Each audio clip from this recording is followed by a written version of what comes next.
I'm Mac McCarthy, and I help people with their breakups. And today, we have another breakup story that just came in, and thank you for writing the letter and valuing my channel and my take.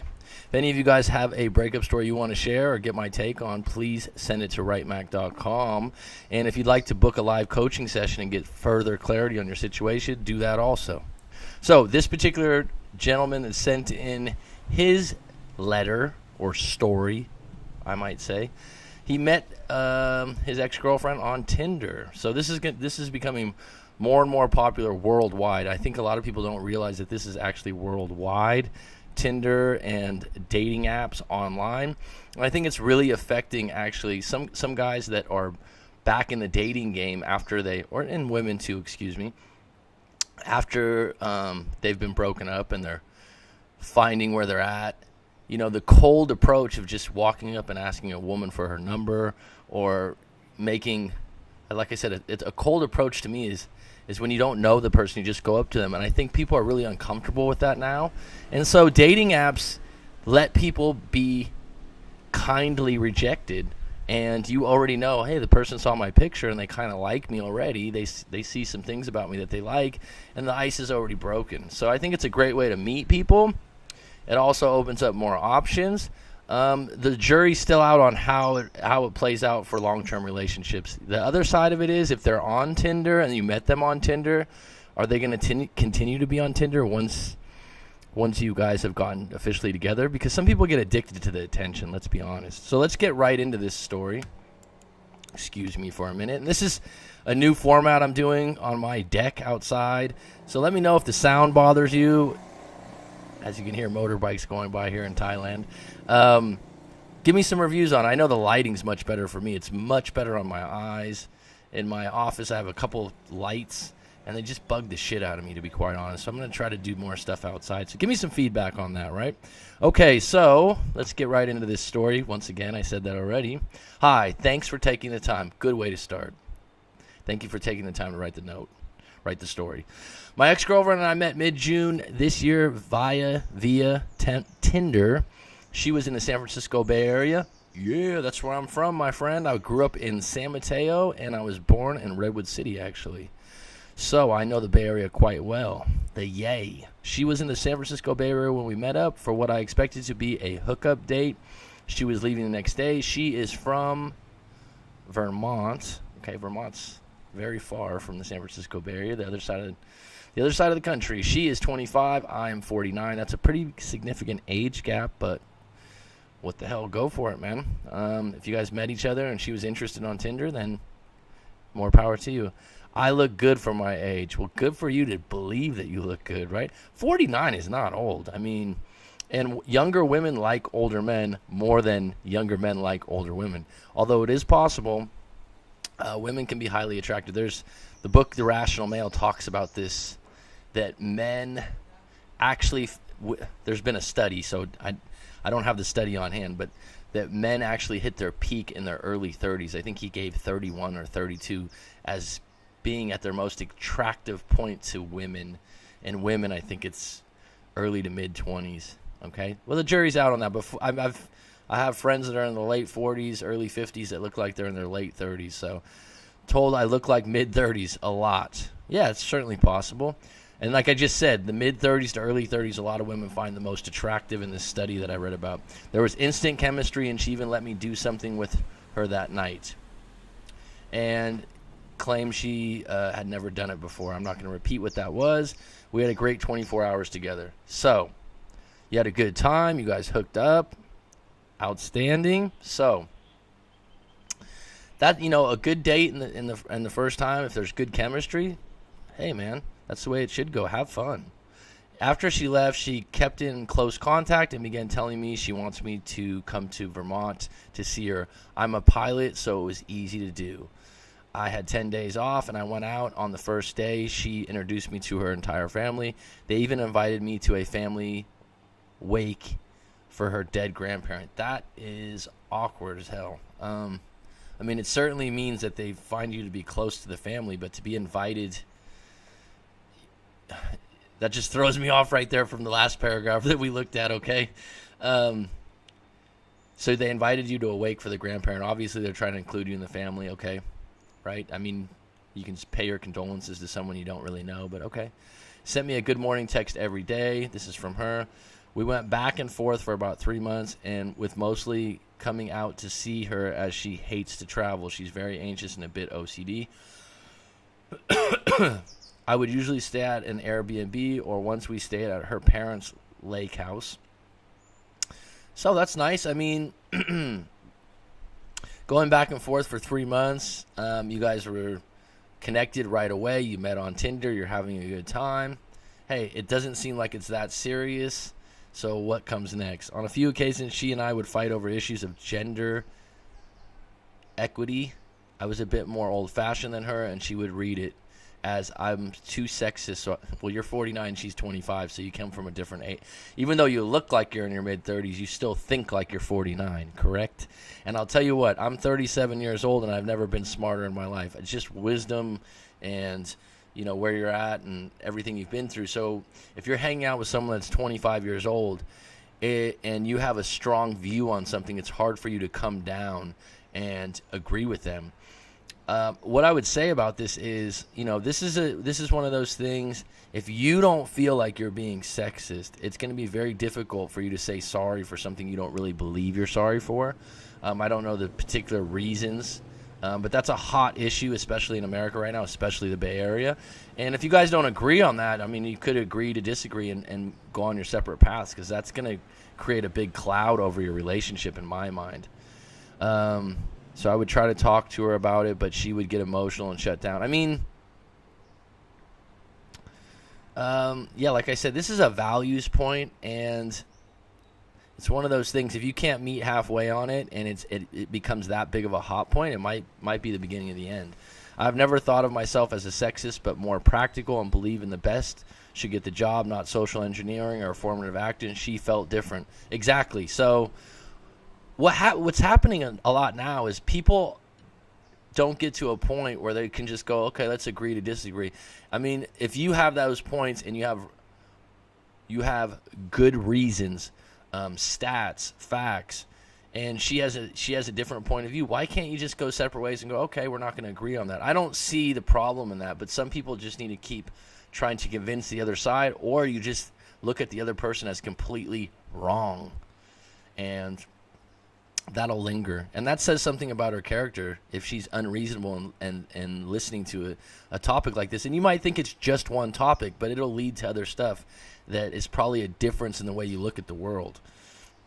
We also had an occasion on my last visit that I deeply regret and apologize for a day later. When my last day of the visit, I was expecting to sleep with her, but she changed her mind as her parents were home that night.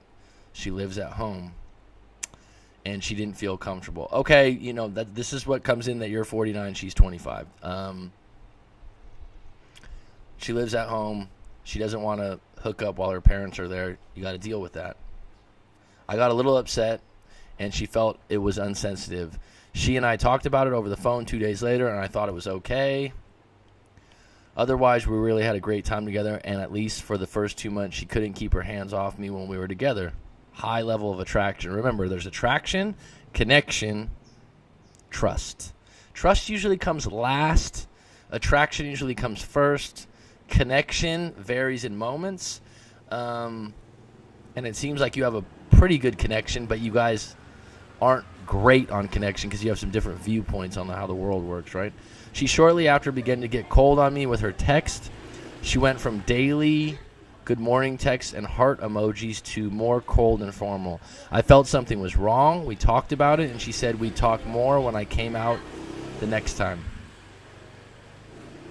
Sorry, we got a motorbike. This is part of the reason I don't always do videos outside, but the lighting is outstanding. Let me get back. I felt something was wrong, and we talked about it, and she said we'd talk more when I came out the next time. I also think by this point I was getting more into her and maybe coming off as too available. Well, I mean, you're in a long-distance relationship. It started out very casual. You both met on Tinder. You consider yourself a good-looking guy. You're a fucking pilot. And that's someone in society that's looked upon highly. So how serious are you guys going to get if you live on each side of the coast, right? And at some point, someone's going to get more serious than the other person, and then someone's coming farther over, and someone's pulling away. And this is what happens in long-distance relationships. To be quite honest, they have a shelf life unless someone's willing to go live closer to the other person. Tuliville, always answering her calls, text fast. She would even get my schedule in advance so she didn't send me a text while I was working. The time came. It was about a month ago for the last visit I went to see her on. We planned to be together for 10 days, and I even asked her if she still wanted me to come as I already was feeling her distance. And soon as I got there, after a long flight over to Vermont, she turned her cheek to me and told me that we would talk. We sat at a coffee shop shortly after. She proceeded to break up with me. So, she did it in person, but you're probably pissed off. Why did I have to fly all the way out here to do this? That's what I'm guessing. I haven't read this story yet completely. I told her I didn't agree with her and that I'm not the guy she thinks I am.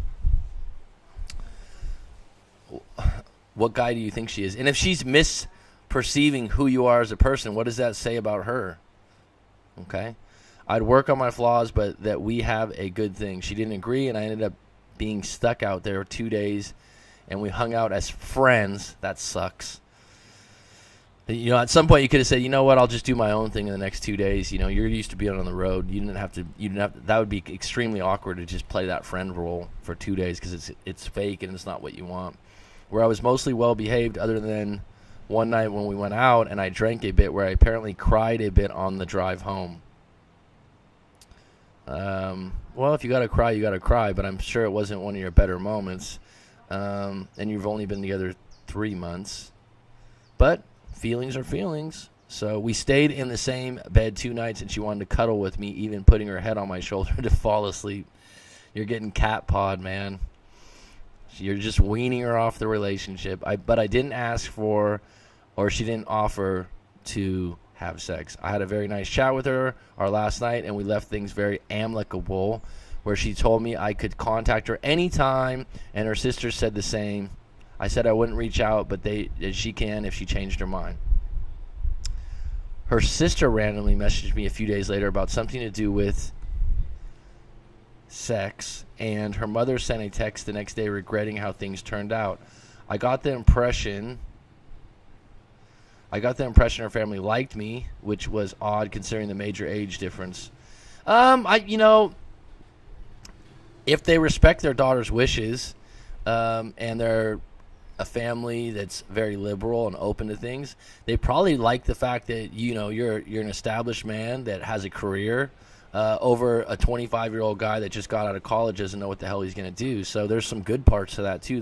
They probably could have a more intelligent conversation with you, so it's not all bad. And a lot of times, I'm not going to say all the time, but a lot of times parents, especially with their daughter, they're really looking for someone that's going to treat their daughter well, take care of them, and have a good career. I think that's very common and something that's respectable, and you obviously have that. And you, like you said, you look good for your age, so you obviously take care of yourself. How you do one thing is how you do everything. So if you take care of yourself and you look good and you act well, you got a good job, parents aren't going to go, oh, he's so old. If you didn't have your shit together and you were that age, it would be a big fucking problem. But that was it until she sent an email at me asking for me to ship her stuff back. Okay, so the parents and the sister reached out to you afterwards. They really liked you, and then she sends you a message. She wants you to ship some stuff back. After a couple back and forth about what to ship, I sent her stuff. She thanked me. That's the right thing to do. I've heard people go, oh, what am I going to do? Ship her stuff. Just give it to her. Send her the bill if you don't want to pay for it. She thanked me and told me that she was going to create a Netflix account for me to use on her profile if I wanted it. See, that's where the age difference is. You don't really give a shit about a Netflix account. I said thanks, and that was that. Last message I got from her, good, after I told her that I was happy with avatar she chose for my Netflix. She's choosing your movies? Okay, it was the robot from Lost in Space and a show we watched together. I mean, this is a way for you guys to stay connected as friends, or I don't know. That's up to you, man. We agreed to remain on social media, but oddly, she unfollowed me randomly one day after I had posted a video of some Japanese schoolgirls that were cheering at me while I was riding on a train at the airport in Tokyo. Yeah, that can be thought of as something to unfollow you for. She didn't block me, and my profile is public, and she can still see it. She didn't delete me off Facebook or Snapchat. The strange thing is she's also been very inactive on her social media within this last week, having almost nil activity compared to her usual amount. You shouldn't be tracking her media. That's social media stalking. She broke up with you. If you're a confident, cool individual that looks damn good for 49, you shouldn't give a fuck, to be quite honest, about her social media. And I think you know that. So you go ahead and block her and unfollow her and put the ball back in your court. Take control of that. You guys are broken up right now. It wasn't a long relationship.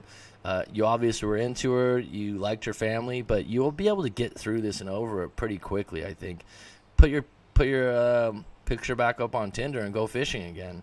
I'm in no contact and plan to stay that way. I don't know if I should reach out at some point or just wait it out. We weren't together too long is my concern. It was short, passionate, intense at first. Exactly. Short, passionate, intense. You guys didn't build up trust or connection. You have some political views that are highly different, and I think younger people, 25-year-olds, I could say this because I'm 37, they're a little bit more passionate about those kind of views than you would be, where you'd sit down and have a conversation about something political and maybe not let your emotions get in the way as much. You'd probably follow the facts more, if I'm guessing correctly. And then relatively suddenly it went from I miss you to crickets. What do you think? Is she going to regret it? Who knows if she's going to regret it. She's 25 years old. She's active on Tinder. She's going to probably meet someone else. I don't usually say this to people, but let's be honest. Or will I never hear from her again? I think there's a good possibility you'll hear from her again. Whether she's going to come back to you in that way again, I don't know. The idea that she was offended by you being shared by Japanese schoolgirls in a video, I mean, you're riding a train, so it's innocent enough, but she didn't really like that. And the idea that she thinks you're a sexist and you didn't overcome that in any way, that's not going away.